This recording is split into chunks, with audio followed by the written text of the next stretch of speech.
عليكم ورحمة الله وبركاته. أعوذ بالله من الشيطان الرجيم. بسم الله الرحمن الرحيم. الحمد لله رب العالمين، والصلاة والسلام على أشرف الأنبياء والمرسلين سيدنا مولانا محمد وعلى آله وأصحابه أجمعين. سبحانك لا علم لنا إلا ما علمتنا إنك أنت العليم الحكيم، ولا حول ولا قوة إلا بالله العلي العظيم. قال الله تعالى في كتابه الكريم: يا أيها الذين آمنوا كتب عليكم الصيام كما كتب على الذين من قبلكم لعلكم تتقون. وقال في أول سورة البقرة: بسم الله الرحمن الرحيم، ألف لام ميم، ذلك الكتاب لا ريب فيه هدى للمتقين الذين يؤمنون بالغيب ويقيمون الصلاة ومما رزقناهم ينفقون والذين يؤمنون بما أنزل إليك وما أنزل من قبلك وبالآخرة هم يوقنون أولئك على هدى من ربهم وأولئك هم المفلحون. صدق الله العظيم. Yang dimuliakan pengurusi surau, ahli kitab kuasa surau, tuan imam, tuan Bilal, muslimin dan muslimat yang dirahmati Allah sekalian. Terlebih dahulu marilah sama-sama kita merafakkan setinggi-tinggi kesyukuran kepada Allah Subhanahu wa taala. Bertemu lagi kita dengan Ramadan Al-Mubarak untuk kesekian kalinya dalam kehidupan kita. Ramadan kali ini adalah untuk tahun 1434 Hijriah. Malam ini malam yang ketiga kita lakukan qiyam Ramadan. Setelah tunaikan 2 hari daripada ibadat puasa Ramadan dan tarawihnya untuk malam yang ketiga, maka untuk tazkirah ringkas, masa lebih kurang setengah jam diberikan kepada saya ingin mengulas mengenai matlamat puasa dan pencapaiannya, kaitan pencapaiannya dengan Al-Quranul Karim. Matlamat puasa dan kaitan matlamat itu dicapai dengan Al-Quranul Karim. Muslimin yang dirahmati Allah sekalian, setiap orang yang berpuasa, selain daripada dia mengetahui bagaimana cara nak puasa, di antara yang terpenting ialah mengetahui apakah tujuan ibadat puasa itu dilakukannya. Selain dia tahu bagaimana nak puasa, dia perlu tahu dan sentiasa memerhatikan apakah tujuan puasa itu dilakukannya dan adakah ia sedang berjalan dengan betul untuk mencapai matlamat itu. Matlamat puasa dinyatakan oleh Allah pada firman-Nya yang sepatutnya setiap orang dah hafal lah ayat itu, sebab kita dah puasa lama ni kan. Ya, tapi bila saya kata sepatutnya hafal, masih ada orang kita yang sembahyang 5 waktu. Kalau kita tanya apa ayat yang mewajibkan solat, dia tak ingat juga lagi sebenarnya. Hari-hari dia sembahyang 5 waktu, dia tanya, awak sembahyang 5 waktu kan hari-hari? Ya Ustaz. Apa dalil ayat Quran yang menunjukkan wajib solat itu? Tak ingat pula Ustaz itu. Padahal bukan banyak sangat. Aqimus solah, itulah ayatnya. Kita tak tanya tujuan dia. Kalau kita tanya mengapa Allah wajibkan solat, lagilah kita ingat inna salata tanha 'anil fahsya'i wal munkar. Baik, apakah ayat yang mewajibkan puasa? Firman Allah, ya ayyuhallazina amanu kutiba 'alaikumus shiyam kama kutiba 'alal ladzina min qablikum la'allakum tattaqun. Ayat 183 suratul Baqarah. Maksud ayat, wahai orang yang beriman, difardukan kepada kamu puasa Ramadan seperti ia difardukan kepada umat sebelum kamu. Puasa itu difardukan kepada umat sebelum kamu. Matlamatnya untuk apa? La'allakum tattaqun, supaya kamu jadi orang yang meningkat takwanya. Puasa susah juga kita nak buatnya. Letih juga berpuasa, walaupun kita hanya lebih kurang 13 jam. Di Eropah orang puasa 20 jam. Sejuk. Ya. Kita puasa cuma 13 jam. Letih juga puasa 13 jam. Matlamatnya untuk takwa. Maksud saya, kalau susah untuk melaksanakannya, tentu matlamatnya itu hebat. Sesuatu yang sukar untuk dilaksanakan matlamat yang dicapai adalah diberikan nilai yang cukup tinggi. Setakat Johan peringkat kebangsaan saja tak dapat hadiah emas 350 gram. Itulah orang Brunei kan, peringkat antarabangsa dapat hadiah emas 350 gram. Sebab yang antarabangsa itu lebih hebat dari peringkat kebangsaan dan lebih sukar untuk dicapai. Sebab itu Malaysia tak dapat apa? Dapat ke Indonesia. Maksud saya, bila Allah kata matlamat puasa untuk takwa, takwa itu suatu yang sangat hebat, sangat besar di sisi Allah Subhanahu wa taala. Kita datang ke surau, mungkin kita kata orang tu hebatlah sebab kereta dia besar. Kita pergi suatu kawasan, kita kata orang tu hebatlah sebab rumahnya besar. Tapi bila kita mati besok, Allah bukan nilai kita berasaskan ini. Allah akan nilai dengan siapa yang lebih takwa kepada Allah.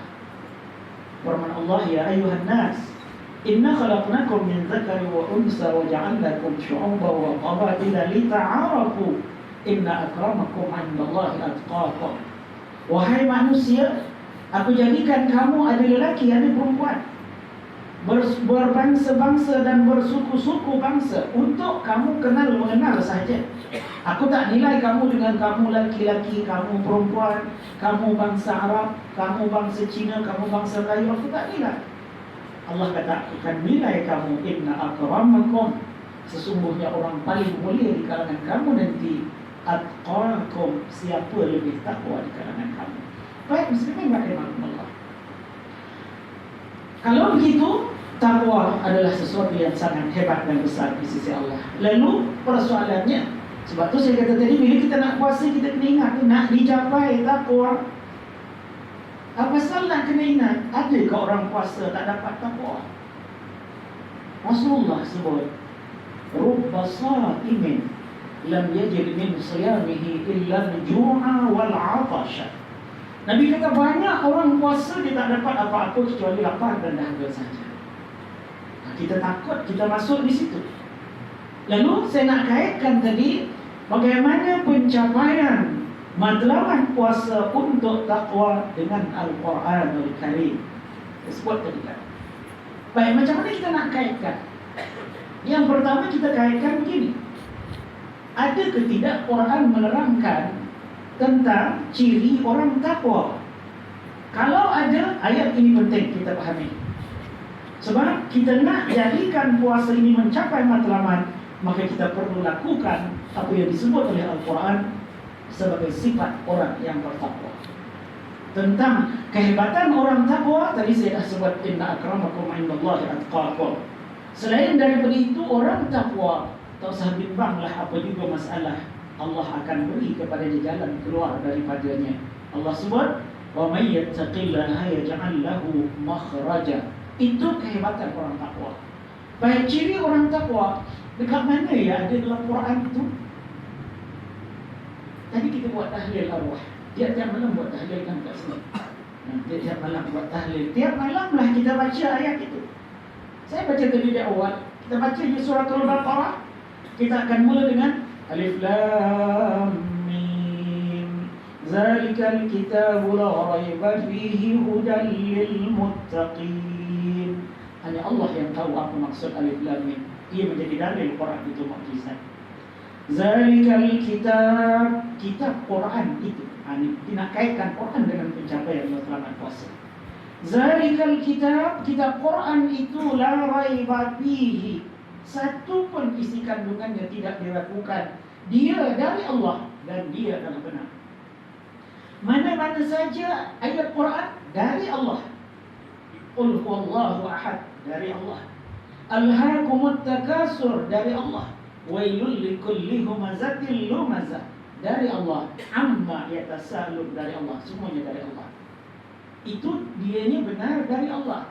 Kandungannya satu pun tidak ada yang bohong. Bila Allah kata qul huwallahu ahad, Allah itu esa, memang betul lah Allah itu esa. Bila Allah kata Allahus samad, Allah itu tempat bergantung semua makhluk, betul lah itu, sebab dia dari Allah. La raiba fihi hudal lil muttaqin. Quran itu sumber hidayah bagi orang yang bertakwa. Jadi itu kaitannya dengan matlamat yang kita nak capai, la'allakum tattaqun. Allah beritahu Quran itu sumber hidayah bagi orang takwa. Kalau kita nak jadi orang takwa, jadikan Quran sebagai sumber petunjuk kepada kita dalam apa juga kita buat. Apa dia sifat orang takwa yang disebut oleh Al-Quran tadi? Sambung ayat itu selepas Allah kata hudan lil muttaqin allazina yu'minuna bil ghaib. Pertama, orang takwa ialah orang yang boleh percaya dan yakin kepada perkara ghaib yang dia tidak nampak, tidak dapat dialami dengan panca indera, tapi Allah beritahu, Rasul beritahu, dia kena yakin dan percaya. Kalau ada orang kata, Ustaz, saya tak boleh percaya lah kalau saya tak nampak begitu. Saya setakat tak nampak, tak apa Ustaz, tapi sekurang-kurangnya saya boleh tahu benda yang orang beritahu itu melalui salah satu daripada panca indera dia.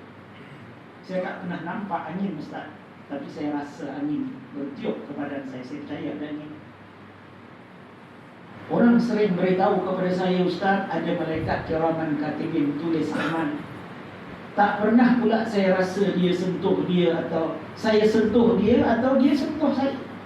Tak pernah pula diingatkan saya, ya awak buat baik sikit ya, saya sedang sakit amal kamu.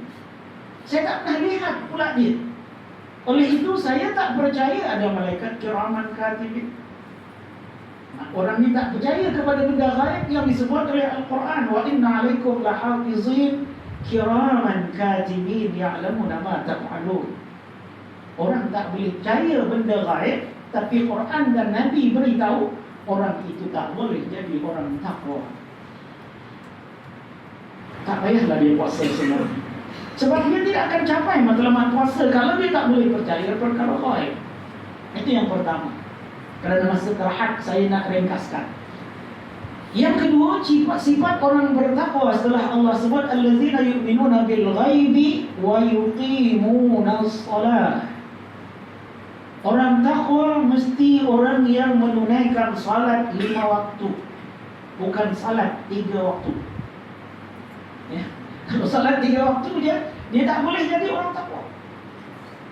Disebut salat. Agak-agaknya orang kita ni semua bersembahyang 5 waktu. Dr. Muhayya disebut dalam TV. Dia kata orang Malaysia, Melayu Muslim ni 15% saja yang sembahyang tunai 5 waktu, tak tinggal-tinggal. Dari 100, 15 orang saja. Mudah-mudahan kita yang memenuhi surau pada malam ini, yang sembahyang tarawih ni, yang puasa dah 2 hari, niat nak puasa sampai akhir Ramadan, orang yang salat 5 waktu. Kerana kalau dia tidak salat 5 waktu, maka dia tak boleh capai takwa. Matlamat puasa dia tak capai, nanti akhir Ramadan yang dia dapat lapar dan dahaga. Jadi ingat kata ya, ingat mengenai bagaimana kita tunaikan salat 5 waktu. Sebab selalu juga orang tanya bila dekat-dekat dengan Ramadan, kita buat tazkirah pasal Ramadan, selalu orang tanya, Ustaz, di ramai orang kita ni puasa tunai Ustaz, sembahyang tak? Macam mana tu?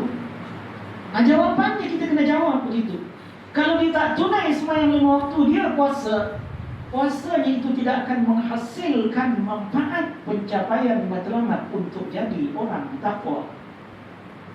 Dan orang takwa ialah orang yang sangat mementingkan ridha Allah Subhanahu wa ta'ala. Maka kita lihatlah nanti, mudah-mudahan, sebab malam ini malam ketiga. Malam pertama saya tarawih di surau Al-Muttaqin, penuh melimpah sampai pengurusi surau kata, Allah Ustaz, macam sembahyang Jumaat malam ni penuh, tepi jalan tu 2 line kereta. Malam kedua, malam tadi saya sembahyang di surau Al-Hidayah, tak jauh dari kawasan saya di Seri Sedang, juga melimpah-limpah orang. Malam ini kira di antara malam yang awal lah saya datang ke surau ini. Sebab saya ingat saya datang surau ini dah lebih 10 tahun dah. Tadi saya bercerita tengah jalan dekat isteri saya kata dulu mula-mula kita nak datang, Tuan Haji Razali tunggu kat sana dengan motor. Jalan pun kecil dia nak datang ke sebelah sini. Hari ini dah terang benderang. Lebih sudah dari 10 tahun, tapi ini kira di antara hari yang terawal lah, malam ketiga. Alhamdulillah, penuh surau kita. Dah pun dibesarkan surau, ada ikon, nikmat Allah banyak.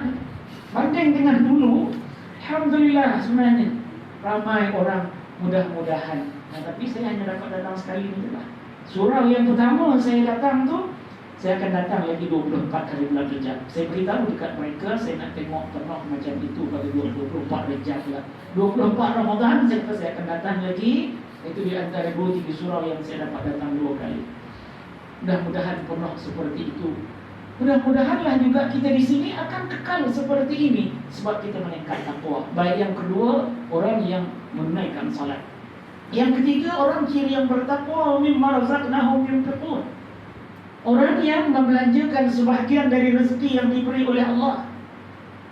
Yang keempat, yang ini yang saya nak kaitkan dengan pencapaian matlamat puasa dengan Al-Quran. Yang keempat, ciri orang bertakwa. Kita baca balik ayat tadi, wallazina yu'minuna bima unzila ilaika wa ma unzila min qablik. Ciri yang kelima, bil akhirati hum yuqinun. Orang yang takwa ialah orang yang beriman dengan apa yang diturunkan kepada kamu wahai Muhammad. Apa dia diturunkan? Quran. Wa ma unzila min qablik, dan beriman kepada apa yang diturunkan sebelum daripada engkau. Kita wajib percaya kepada ada Taurat, Injil, Zabur dan Suhuf. Itu pun zila min qablik, Allah turunkan sebelum Quran. Kita juga wajib percaya kepada apa yang diturunkan kepada Nabi Muhammad, iaitu Quran.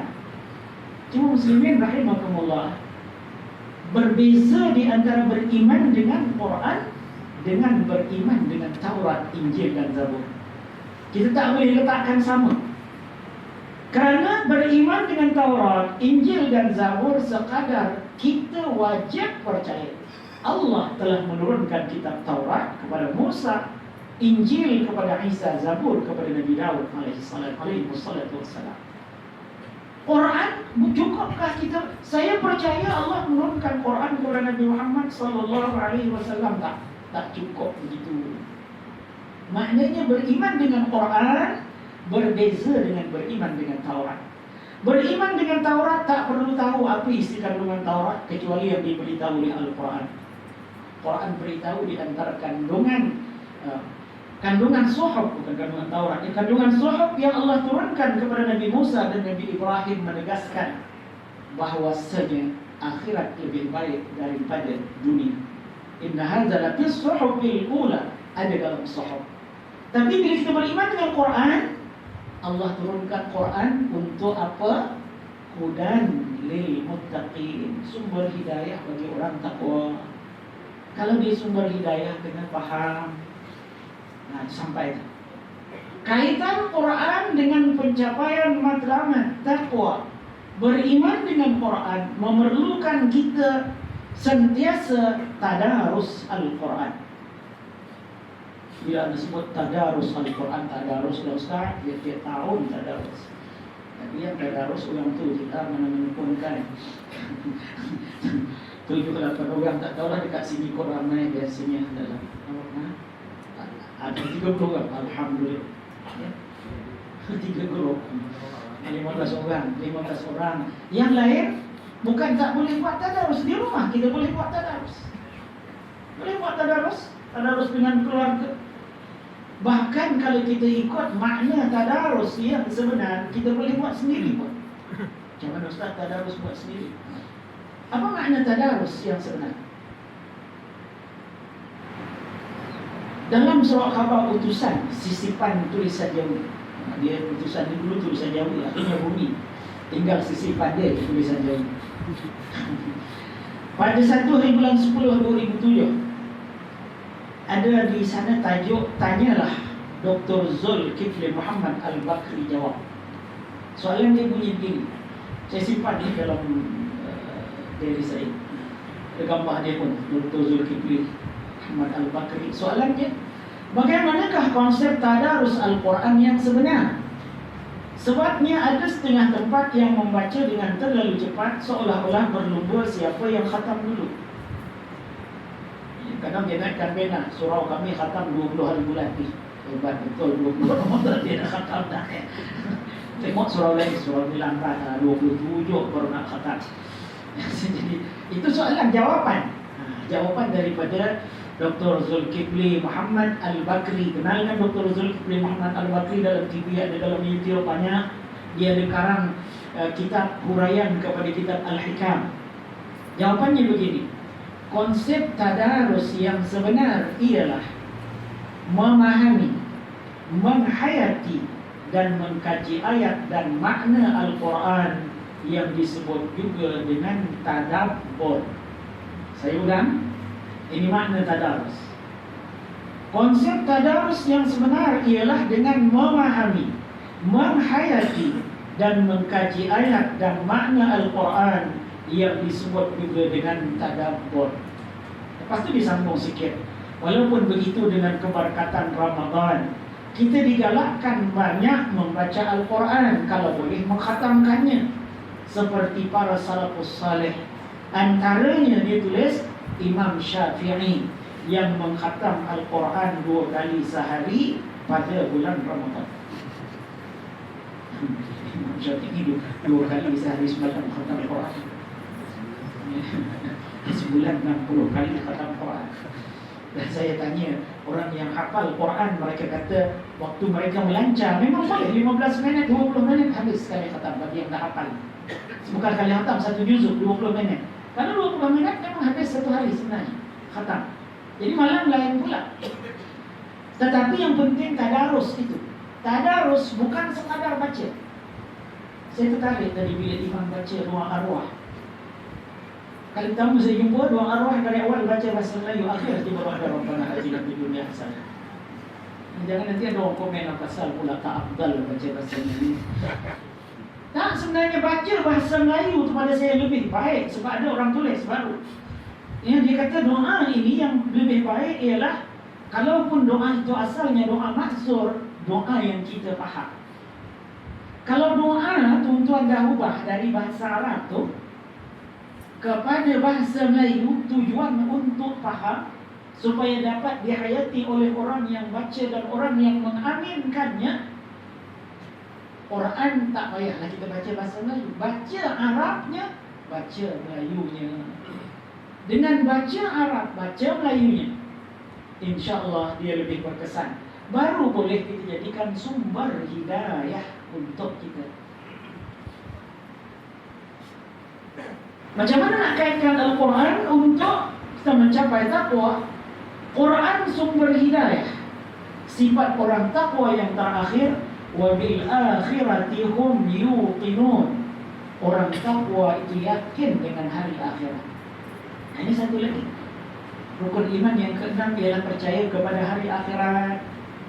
Adakah sekadar percaya kepada hari akhirat atau wajib percaya kepada semua perkara yang diceritakan oleh Al-Quran tentang hari akhirat? Itu soalannya. Kita selalu hanya sebut rukun iman, satu daripadanya percaya kepada hari akhirat, kita sebut hari kiamat. Apakah sekadar wajib percaya kepada hari akhirat atau wajib percaya kepada hari akhirat dan semua perkara yang dinyatakan oleh Quran dan Sunnah tentang apa yang berlaku di hari akhirat? Itu soalan. Kalau nak tahu tentang semua perkara yang berlaku di hari akhirat, baca Quran dan maknanya. Kita akan dapati banyak Allah menceritakan tentang hari akhirat. Sebagai contoh, muslimin rahimakumullah, yang ada telefon ada Quran, yang banyak sekarang orang dalam telefon dia ada Quran baca. Boleh buka, tengok surah Al-Mu'minun ayat 99 hingga ayat 108. Saya nak baca sikit dan nak jelaskan maknanya untuk kita uji percaya tak kita kepada hari akhirat dan peristiwa yang dinyatakan padanya untuk timbulkan kesedaran kita supaya kita jadi orang takwa. Bismillahirrahmanirrahim. Hatta iza jaa ahadahumul maut qala rabbirji'un la'alli a'malu salihan fima taraktu kalla innaha kalimatun huwa qailuha wa min waraihim barzakhun ila yaumi yub'atsun. satu ayat. Ayat itu saya ulang, saya baca dengan tartil. Bismillahirrahmanirrahim. Hatta idza jaa ahadahumul maut qala rabbirji'un la'alli a'malu salihan fima tarak. Kalla, kata Allah, innaha kalimatun huwa qailuha wa min waraihim barzakhun ila yaumi yub'atsun. Dapat pahala, tapi tidak menambah takwa kita. Kalau kita faham, akan bertambah takwa kita, sebab hati kita tersentuh. Ya, seperti doa tadi dibaca dengan bahasa Melayu, hati kita tersentuh. Kita mohon supaya dia diampuni oleh Allah, keluarga dia diampuni oleh Allah, seperti yang disebut dalam doa. Apa maksud ayat itu? Hatta iza jaa ahadahumul maut, sehingga apabila datanglah kepada setiap orang yang kafir dan derhaka kepada Allah waktu matinya. Apabila orang kafir dan derhaka kepada Allah tiba waktu matinya nanti, apa dia akan buat? Qala rabbirji'un, kata orang yang dah mati itu, wahai Tuhan, balikkan aku ke dunia. Nak buat apa? Nak buka puasa semula, makan cendol sedap, nak pergi Kajang kerana teringat sate Kajang, nak pergi Cyberjaya teringat nasi Arab Sabah. Nak maksud minta balik pada Tuhan tu nak buat apa? Sebab semua orang yang kafir derhaka kepada Allah, bila dia mati, dia akan kata kepada Allah, ini Quran. Ini Quran beritahu. Qala rabbirji'un, dia kata, wahai Tuhan, balikkan saya ke dunia. Nak buat apa? Itu saya bayangkan tadi. Nak buat apa agaknya? Oh, nak buka puasa lagi lah. Buka puasa dengan apa? Ya, dengan tamar Iran yang besar, tamar Palestin sekarang yang orang jual. Tak, minta balik tu nak buat apa? La'alli a'malu salihan bima taraktu. Mudah-mudahan wahai Tuhan, kalau kamu pulangkan balik aku ke dunia, aku nak buat amal saleh yang semua dulu aku tak buat. Itulah yang diminta oleh setiap orang yang kafir dan derhaka kepada Allah. Ya Allah, saya banyak dulu tak sembahyang, saya nak balik ke dunia nak sembahyang, dia tak berhenti-henti. Ya Allah, saya dulu ada harta tapi tidak infak, balikkan ke dunia, saya nak infak banyak-banyak. Ya Allah, dulu saya baca Quran saja tak faham pun, saya nak balik ke dunia, nak beli semua kitab tafsir, nak baca supaya saya faham. Itulah rayuan orang itu nanti. Baik, bila kita merayu macam tu pada Allah, Allah nak bagi ke? Itu soalan dia. Quran beritahu, kalla, tidak sekali-kali Allah kata aku akan balikkan kamu ke dunia. Mati mesti setiap orang dari kita. Allah dah beritahu kullu nafsin dha'iqatul maut. Minta balik ke dunia, kalla, sekali-kali tidak. Innaha kalimatun huwa qailuha. Perkataan minta mati, minta balik itu hanyalah perkataan yang kamu boleh cakap. Cakap boleh, aku tak akan beri, kata Allah. Kalimatun huwa qailuha. Apa yang ada selepas kita mati? Wa min waraihim barzakhun ila yaumi yub'atsun. Di belakang mereka ada alam barzakh. Sampai bila dia alam barzakh? Sampai hari Allah hidupkan semula. Bukan sampai pilihan raya ke-14, 5 tahun je paling lama. Sampai bila di alam barzakh ila yaumi yub'atsun. Kalau sakit hati sangat pun dengan pilihan raya ke-13, kita tunggu yang ke-14, tak lama 5 tahun. Tapi bila dah mati, minta balik sampai bila berada di alam barzakh ila yaumi yub'atsun. Kawan-kawan kita yang dah mati kan, sampai bila mereka ada di situ? Sampai hari Allah hidupkan semula. Kita belum mati, tapi kita juga akan mati.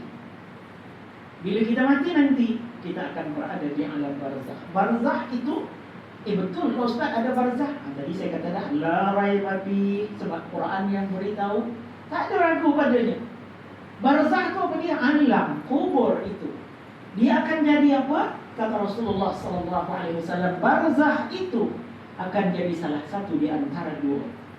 Barzakh itu imma rawdatun min riyadil jannah wa imma khufratun min khufarin niran. Sebab itu dalam doa tahlil kadang-kadang orang sebut Allahumma ja'al qabrahum rawdatan min riyadil jinan wa la taj'al qabrahum khufratan min khufarin niran. Tak tahu Ustaz apa tukar sebenarnya. Kita mesti faham kan. Allahumma ja'al qabrahum, kalau ramai-ramai kita kena baca qabrahum. Kalau seorang Allahumma ja'al qabrahu. Kalau seorang perempuan Allahumma ja'al qabraha. Allahumma ja'al qabrahum, ya Allah jadikan kubur mereka rawdatun min riyadil jannah, satu taman dari taman-taman syurga. Wala taj'al qabrahum, jangan jadikan kubur orang yang kami tolong doa wahai Tuhan khufratun, satu lubang min khufarin niran, daripada lubang-lubang neraka. Maknanya bila kita baca doa tu, kita percaya kubur itu akan jadi satu di antara dua. Kalau tentu dia jadi rawdatun min riyadil jannah, kita tak minta lah supaya jangan jadi lubang neraka. Kalau tentu jadi lubang neraka, kita tak minta supaya dia jadi taman syurga. Ini yang Allah sebut barzakh tadi. Sampai hari kiamat. Sambung sikit lagi, cukup dah setengah jam. Ya, sikit lagi saya nak sambung ya. Allah berfirman seterusnya, فَإِذَا نُفِخَ فِي الصُّورِ فَلَا أَنْسَابَ بَيْنَهُمْ يَوْمَئِذٍ وَلَا يَتَسَاءَلُونَ فَمَنْ ثَقُلَتْ مَوَازِينُهُ فَأُولَئِكَ هُمُ الْمُفْلِحُونَ وَمَنْ خَفَّتْ مَوَازِينُهُ فَأُولَئِكَ الَّذِينَ خَسِرُوا أَنفُسَهُمْ fi jahannam khalidun. Kalau kita faham takwa kita, itu yang kaitan kita tadi. Baca Quran faham, insya-Allah kita capai takwa. Ayat seterusnya bermaksud fa iza nufiha fis sur, bila kita mati duduk di alam barzakh sampai hari dibangkitkan. Bila hari dibangkitkan tu? Bila ditiupkan sangkakala. Fa iza nufiha fis sur, apabila ditiup sangkakala oleh malaikat Israfil. Fala ansaba bainahum, waktu itu tidak ada hubungan nasab antara mereka. Apa makna nasab? Keturunan. Kalau dekat dunia ni, saya nak minta tolong dekat anak, saya nak minta tolong dekat isteri, perempuan nak minta tolong dekat suami, nak minta tolong dekat ibu, nak minta tolong dekat kawan, nak minta tolong dekat orang satu taman, ada hubung. Di akhirat besok, bila dah ditiupkan sangkakala berkumpul semua, la ansa wa bainahum, tak ada lagi dah hubungan. Tak ada lagi hubungan dengan sesiapa pun. Kalau di dunia boleh, wala yatasaalun, tak boleh pun nak minta dari sesiapa. Kemudian Allah kata faman saqulat mawazinuh, siapa berat timbangan amalnya. Jadi kita percaya tu amal kena timbang di akhirat. Siapa berat timbangan amalnya, faulaika humul muflihun, orang itu orang yang berjaya. Kemudian waman khaffat mawazinuhu, siapa ringan timbangan amal kebaikannya, amal jahat yang banyak. Macam mana boleh jadi amal baiknya ringan, amal jahatnya jadi berat, sedangkan dia puasa tunai bulan Ramadan, zakat dia buat, umrah dia pergi, sebab tak sembahyang.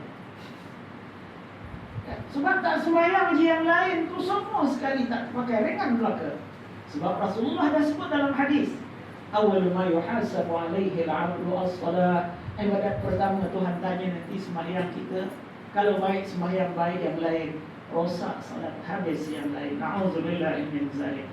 Sesiapa yang ringan timbangan amal kebaikannya, mereka adalah orang yang menjadikan dirinya sendiri rugi, kekal di dalam neraka jahanam. Ayat akhir, talfahu wujuhahumun nar wa hum fiha kalihun, wajah mereka akan dibakar oleh api neraka dan mereka terus masam muka dan tersiksa berada di dalam neraka. Takut tak kita kepada khabar akhirat ini? Yang pertama, Ustaz, saya nak tanya, betul ke tak betul cerita itu? Kalau saya ceritakan tadi, ada orang tanya betul ke tak betul Ustaz cerita itu. Sebab tu saya kata saya baca Al-Quran. Sebab itu hubungan Al-Quran dengan pencapaian takwa. Kerana bagi orang yang beriman, bila kita baca dari Al-Quran, dia tak akan tanya betul ke tak betul. Sebab itu ayat pertama surah Al-Baqarah Allah sebut La raiba fihi. Quran itu tak ada ragu pada apa juga yang disampaikannya. Jadi ianya adalah cerita benar dan ada di dalam Al-Quran. Bacalah Al-Quran, insya-Allah. Baca, faham, renung, tadabbur, ia akan menambah takwa kita kepada Allah Subhanahu wa taala. Ustaz, kalau saya nak baca macam tu, memang saya tak khatam bulan Ramadan ni. Imam Syafi'i 2 kali khatam sehari semalam. Tak apalah tak khatam, kerana Allah akan nilai berapa banyak masa kita bersama Al-Quran, berapa banyak petunjuk yang kita dapat daripada Al-Quran. Dan itulah yang akan menentukan sama ada puasa kita mencapai matlamat atau tidak. Saya ulang sekali lagi, akhirnya saya sebut, untuk puasa kita mencapai matlamat, percayalah kepada perkara gaib yang dinyatakan oleh Allah. Pastikan salat 5 waktu ditunaikan. Kalau kita sedar kita tidak tunaikan, taubat mulai daripada malam ini. Berazam untuk tidak meninggalkan liqadahlah sedaya upaya kita. Yang ketiga, mestilah infak harta kita di jalan Allah. Yang keempat, percaya kepada Al-Quran dengan makna memahami dan mengamalkan tuntutannya, serta percaya kepada kitab-kitab yang lain. Yang kelima, yakin dengan akhirat dan semua khabar akhirat.